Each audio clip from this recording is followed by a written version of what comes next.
The world is watching to see how Iran will respond after the U.S. hit key nuclear sites, what the Trump administration is saying about its next moves. And the man at the center of a violent arrest that landed 2 deputies in prison has now been acquitted. Why a judge made that call.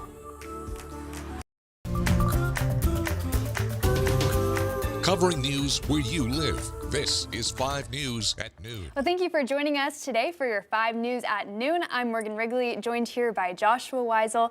It looks like this week is going to be another one that actually does feel like summer. Yeah, and the good news is it's making my job boring just because we've got, a pretty repetitive forecast, maybe some low rain chances, beautiful sunny skies. It's just finally pleasant out there. We all deserve this nice break. Currently in Bentonville, it is 86 out there. You can see it is also fairly humid, but not significant. That's some good news there. But it's seen nothing but sunshine. It's beautiful out there. Hopefully you're enjoying your day so far. Let's take a look at what it's doing in the River Valley. And you can see we're approaching the 90s already. So pretty warm out there. And you can see the humidity compared to the last couple of days is a little bit better. So that means that those feels like temperatures won't be as extreme, but they will be up there. Let's take a look at those current temperatures across the region. You can see already climbing into the 90s in some portions of the River Valley. Getting close, but not quite there for northwest Arkansas. Let's take a look at those feels like temperatures, and you can see they're warm, but it's not that 10-degree difference like we were seeing the other day with that higher humidity. So we'll still see temperatures maybe climbing into near the triple digits, maybe into some triple digits for those feels like temperatures today.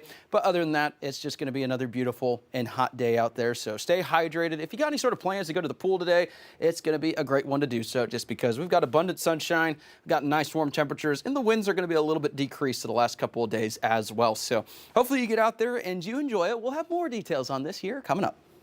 Thanks, Joshua. Well, Iran is vowing a firm response after the U.S. struck key Iranian nuclear sites over the weekend. The Trump administration says it hopes diplomacy will follow, but is ready to respond if Iran takes aim at U.S. troops in the region. Natalie Brand has more details from the White House. The 7 B-2 stealth bombers that took part in Operation Midnight Hammer have returned to their Air Force base in Missouri. Satellite images show what President Trump describes as monumental damage to 3 key Iranian nuclear sites, including Fordow, buried deep underground. We devastated the Iranian nuclear program. But it's worth noting the operation did not target Iranian troops or the Iranian people. But Iran's army commander-in-chief warned the U.S. will receive a, quote, firm response. President Trump signaled he's still interested in diplomacy, but warned of further action if Iran targets the U.S. If peace does not come quickly, we will go after those other targets with precision, speed, and skill.